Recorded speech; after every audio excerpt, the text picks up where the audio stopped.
महाराष्ट्रातल्या बांधकाम कामगारांच्या संदर्भामध्ये आज अनेक पद्धतीच्या समस्या आहेत। सर्वप्रथम ज्यांनी अर्ज केलेले आहेत त्यांचे अर्ज प्रलंबित का आहेत हा अतिशय महत्त्वाचा आणि गंभीर मुद्दा आहे।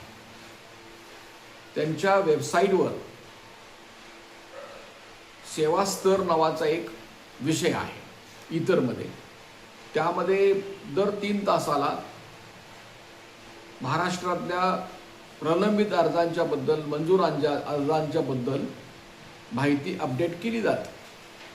त्याच्यानुसार आजपर्यंत 99 लाख कामगारांनी अर्ज केलेले आहेत त्यांच्या माहितीनुसार, आणि 83 लाख अर्ज मंजूर केलेले आहेत। तरी सुद्धा अजूनही 16 लाख अर्ज प्रलंबित आहेत नवीन नोंदणीचे संपूर्ण महाराष्ट्रामध्ये।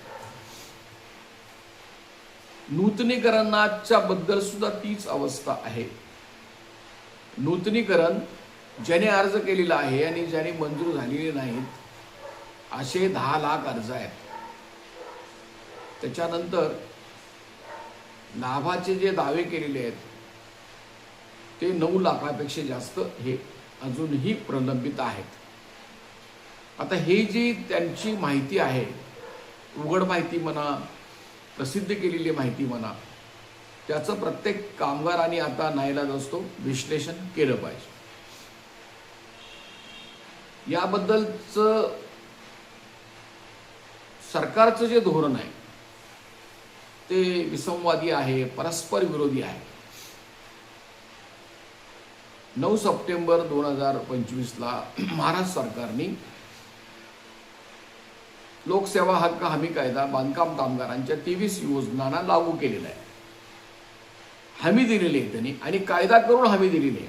काय हमी दिलेली आहे की बांधकाम कामगारांचे मृत्यू संबंधीचे अर्ज 1 महिन्यामध्ये निकाली निघतील। त्याच्यामध्ये अंतविधीची रक्कम तर 10 दिवसामध्ये द्यायची तरतूद आहे। नूतनीकरण आणि नवीन जे अर्ज असतील ते 2 महिन्यामध्ये निकाली निघतील, आणि लाभाचे इतर राहिलेले अर्ज सगळे 3 महिन्यामध्ये निकाली निघतील।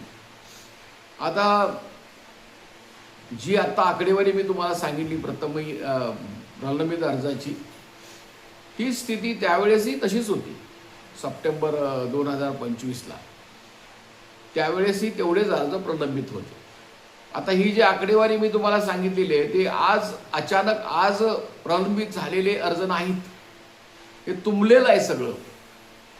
1.5 वर्षापासून 2 वर्षापासून अनेक जिल्ह्यांच्या मध्ये 2-2 वर्षापासून तुंबलेलं प्रकरण आहे। आणि ते या कायद्याचा अर्थ काय, सरकारला समजा आपला जो आदेश केलेला आहे, आम्हाला हमी दिलेली आहे, ती हमी जर पूर्ण करायची असेल तर त्यांना 3 महिन्याच्या वरचे सगळे जेवढे अर्ज आहेत तेवढे मंजूर म्हणून आज जाहीर केले पाहिजे। आज त्यांची काय परिस्थिती आहे, अर्ज कसे तपासले जातात, एका वेळेला 50 अर्ज तपासतात। संपूर्ण राज्यामध्ये 50% सुद्धा कर्मचारी नाहीत या कामगार विभागामध्ये। आणि दुसरं वाईट म्हणजे असं आहे की त्यांना अगोदरच काम आहे, त्याच्यावर त्यांचं हे काम लादलेलं आहे। बांधकाम कामगार विषय, बांधकाम कामगारांची कामं करण्यासाठी कर्मचारी वाढवावेत असा निर्णय आहे, त्याची अंमलबजावणी केली जात नाही। उलट बांधकाम कामगार विषयक सगळी कामं कंत्राटी पद्धतीने द्यायचं, मग त्यातला मलिदा कसा कुठं जातो सगळं आपल्याला माहिती आहे। वर्षाला 100 कोटीपेक्षा सुद्धा जास्त रक्कम ही ऑनलाईन कामासाठी दिली जाते। मग काय काम करतात हे, कशासाठी हे प्रलंबित आहेत, हे सगळे अर्ज निकाली काढण्याच्या वेळेमध्ये त्यांना त्या करारामध्ये बंधन आहे, पण ते कंत्राटदार त्यांना मंत्री लेवलवर सगळे हात ओले गेले की तिथल्या तिथं सगळं थांबतंय। हा सगळा प्रकार चालू आहे। तर त्याच्यामुळे की हे जे सर्व प्रलंबित अर्ज आहेत हा अतिशय गंभीर विषय आहे। हा एक भाग झाला। दुसरा असा आहे की त्याचा परिणाम काय झालाय, म्हणजे आज समजा की तुम्हाला नोंदणी केल्यानंतर भांडी घेण्यासाठी कसलंही बंधन नाही। तुमची नोंदणी झाली की तुम्हाला भांडी मिळणार, असले तर डबे बी मिळणार, लगेच रक्त काढून घेणार, हे सगळं सुरू आहे. परंतु तुम्ही स्कॉलरशिप मागितला की मग तपासणी आली, एकदा दोनदा तीनदा. तुम्ही विवाहाबद्दलचं मुलीच्या मागणी केली की बोंबाबोंब.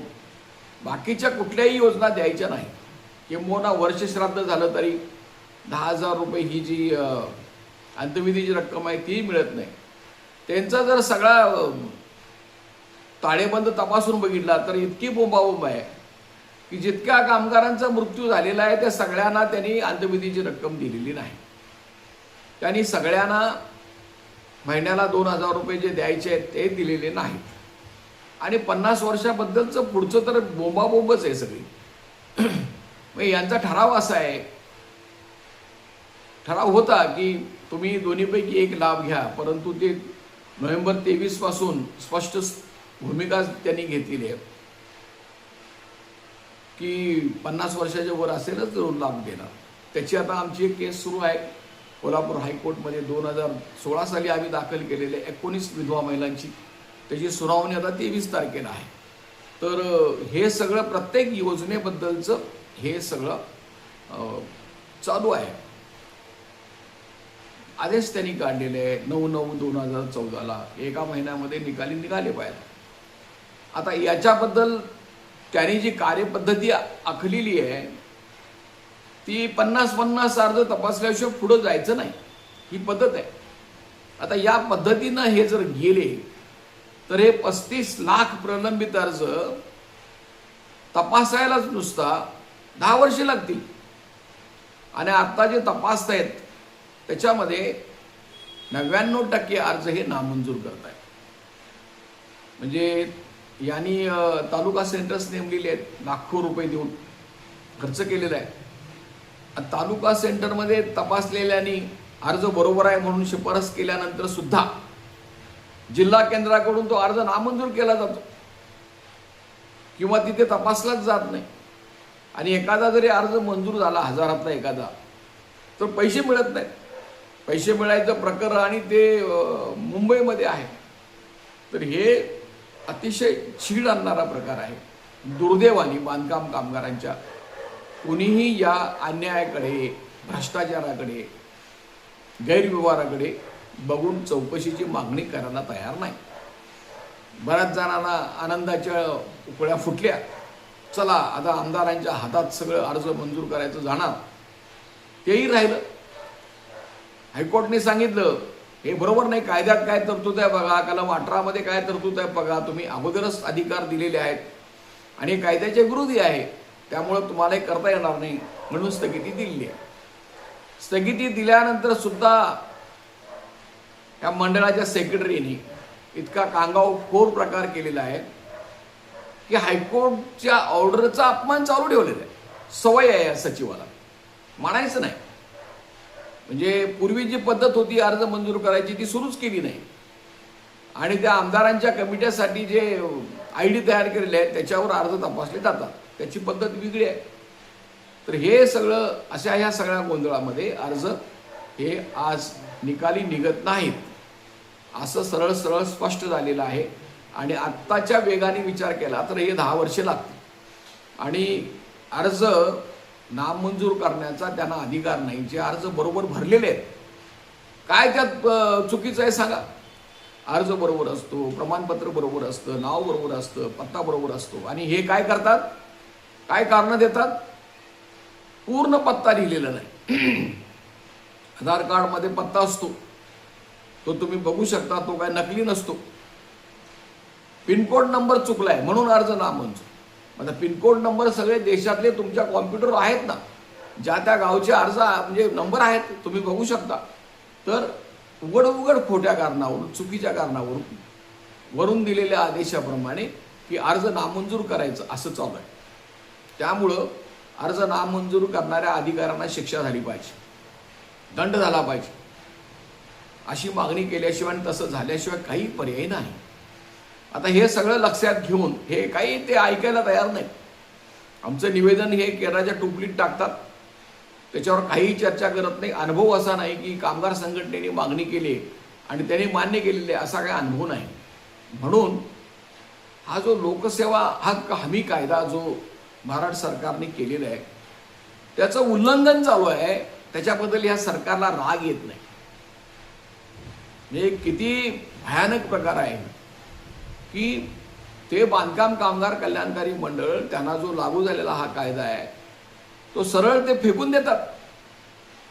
3 महिन्यामध्ये अर्ज जे सगळे मंजूर झाले पाहिजे त्याची पर्वा करत नाहीत आणि अर्जही मंजूर करत नाहीत आणि सरकार त्यांना काय करत नाही. तर याच्या विरोधामध्ये आम्ही 52 केसेस लोकसेवा हक्क हमी कायद्याखाली दाखल केल्या.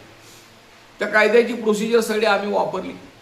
तक्रार अर्ज केला, 1 महिना झाल्यानंतर काही त्याला उत्तर दिलं नाही सरकारी कामगार अधिकाऱ्याने. मग त्याचं आम्ही पहिलं अपील सहाय्यक कामगार आयुक्तांच्याकडे 52 अर्जांचं केलं, त्यालाही महिनाभरामध्ये त्याने काय उत्तर दिलं नाही. मग दुसरं अपील हे पुणे अप्पर कामगार आयुक्त यांच्याकडे केलं, त्यानेही काहीही उत्तर दिलेलं नाही. 52 अर्जांच्याबद्दल प्रत्यक्ष भेटून सगळी कागदपत्र देऊन सुद्धा. मग आम्ही तिसरं अपील केलं कायद्यामध्ये, जे पुण्याचे लोकसेवा हक्क आयोगाचे जे आयुक्त आहेत त्यांच्याकडे 40 दिवसानंतर, आणि त्याची आज सुनावणी झाली. 18 जून 2026 रोजी सुनावणी झाली. आयोगाच्या सचिवांनी ती बैठक घेतली, सर्वांना लिंक पाठवण्यात आलेली होती, व्हिडिओ कॉन्फरन्स झाली आणि त्यामध्ये चर्चा झाली. अधिकारी होते, अधिकाऱ्याने काय खुलासा केला, तुम्ही अर्ज मंजूर का केले नाही, तर ते म्हटले आम्हाला एका वेळेला 50 अर्ज तपासण्याचे अधिकार आहेत, त्याच्यामुळे ही जी पद्धत आहे त्या पद्धतीमुळे त्यांचे अर्ज आम्ही तपासू शकलेले नाही. म्हणजे उंट या पहाड के नीचे म्हणतात ना, आता स्पष्ट झालं.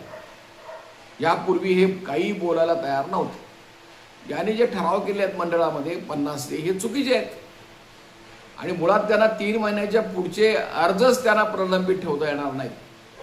तर हे त्यांनी उत्तर दिलं. आम्ही त्यांना सांगितलं, सर्व कामगारांच्या 52 कामगारांच्या वतीने बोलताना त्यांचा प्रतिनिधी म्हणून मी सांगितलं, 3 महिन्याच्या वरचे अर्ज यांना प्रलंबित ठेवता येणार नाहीत.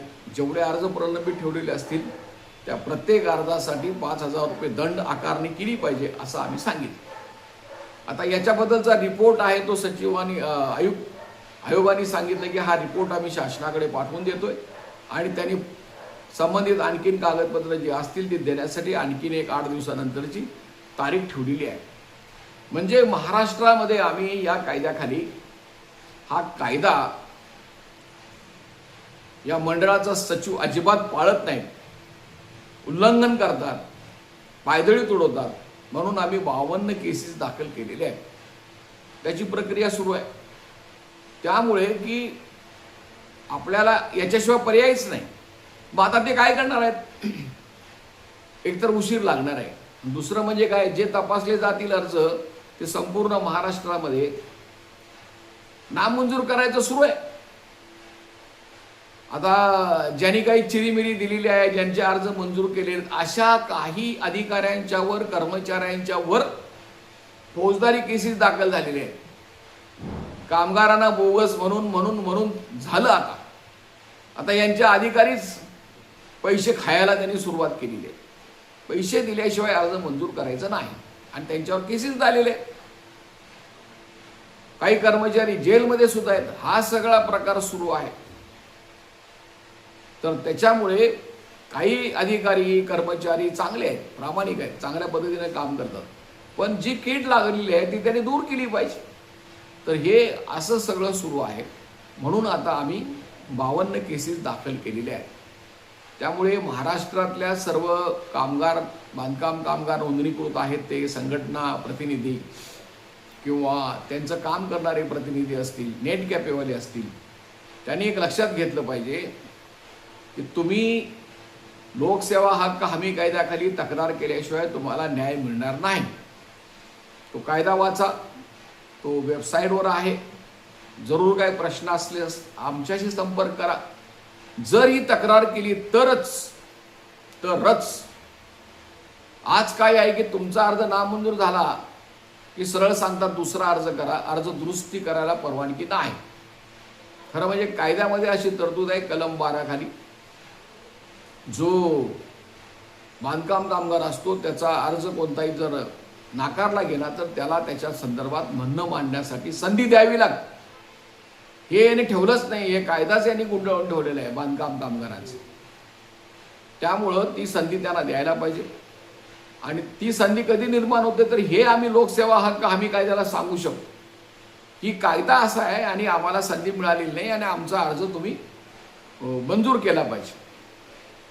अर्ज जर काही त्यांनी नामंजूर करायचा प्रयत्न केला तर तो दुरुस्त करण्याचे अधिकार जर तुम्ही लोकसेवा हक्क हमी कायद्याखाली केस केलेली असेल तरच तुम्हाला दाद मिळेल, अन्यथा मिळणार नाही.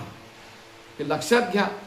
आणि मोठ्या संख्येने लोकसेवा हक्क हमी कायद्याखाली तक्रारी दाखल केल्याशिवाय, केसेस दाखल केल्याशिवाय 3 महिन्याच्या पूर्वीचे सगळे अर्ज जर त्यांनी एकदा निकाली काढले तर मग सगळे अर्ज पुढचे जे आहेत 3 महिन्यातले ते निकाली करण्यासाठी त्यांना सवलत मिळेल किंवा त्यांना वेळ मिळेल आणि ती कामं होऊन जातील. तर हा एक मोठा विषय आहे आणि त्याच्यामुळे की तुम्ही या प्रश्नाबद्दल हे अर्ज करायला सुरुवात करा.